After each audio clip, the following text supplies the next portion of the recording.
मुरबाडमधील सरळगाव येथील डॉक्टर रविशंकर पाल यांच्या गाडीवर गोळीबार करून पसार झालेल्या आरोपींना मुरबाड पोलिसांना अटक करण्यात मोठे यश आल्याने पंचायत समितीचे सदस्य ॲडव्होकेट विष्णू घोडे यांनी पोलिसांच्या या उत्कृष्ट कामगिरीबद्दल पोलिसांचे कौतुक केले आहे। काही दिवसांपूर्वी मुरबाड सरळगावमधील डॉक्टर रविशंकर पाल यांच्या गाडीवर काही अज्ञातांनी त्यांच्या गाडीवर गोळ्या झाडून ते पसार झाल्याची घटना घडली होती।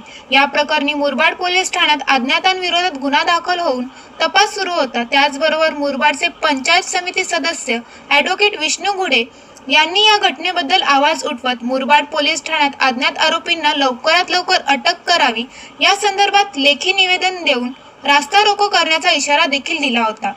मुरबाड पोलिसांकडून या घटनेचा कसून तपास सुरू असताना मुरबाड पोलिसांना या घटनेचा तपास करण्यात यश आले आहे।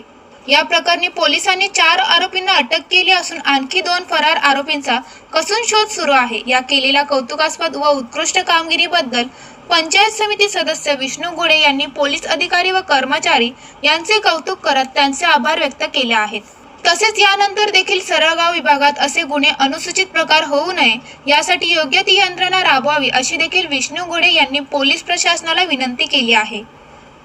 या घटनेसंदर्भात मी लवकरात लवकर आरोपी पकडण्यासाठी मुख्यमंत्री महोदय, त्याचप्रमाणे गृहमंत्री महोदय आणि पोलीस अधीक्षक ठाणे ग्रामीण आणि पोलीस निरीक्षक बाबरे साहेब यांना निवेदन देऊन कळवलं की लवकरात लवकर या घटनेतील आरोपी पकडण्यात यावे, नाहीतर आम्ही सरळगाव परिसरातील नागरिक रस्त्यावर उतरून तीव्र आंदोलन करण्याचं आम्ही त्यांना निवेदन दिलं होतं आणि त्या प्रकारे त्यांचा तपास चालू होता आणि त्यांनी उत्तम अशी कामगिरी करून या गुन्ह्यातील 4 आरोपी पकडलेले आहेत, 2 आरोपी फरार आहेत, तर त्यांना देखील लवकरात लवकर पकडण्याचे आश्वासन दिले।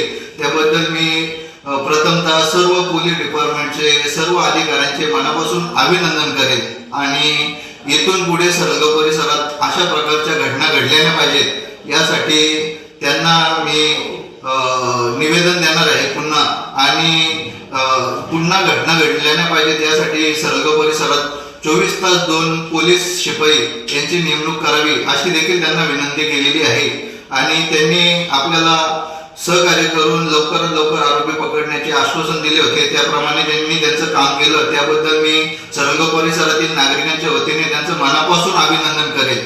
त्यांच्या संपूर्ण टीमचं पोलीस प्रशासनाने मला हे दिलेलं आहे की लवकरात लवकर आम्ही ते दोन्ही मुख्य आरोपी पकडू आणि त्यानंतर मी पोलीस प्रशासनाचा मुख्य दोन्ही आरोपी पकडल्यानंतर इथे सरळगाव परिसरातील नागरिक आम्ही सर्व मिळून सरळगाव परिसरात त्यांचा पोलीस निरीक्षक बाबरे साहेब यांचा जाहीर सत्कार करणार आहोत आणि त्यांचा सहकार्य आम्हाला वेळोवेळी लाभतो असंच तुम्ही सहकार्य ठेवा आणि सरळगाव परिसरात अशा प्रकारच्या घटना घडल्या नाही पाहिजेत यासाठी उपाययोजना करायची मी मागणी करेन। जीवन शिंदे, जनशक्ती, मुरबाड।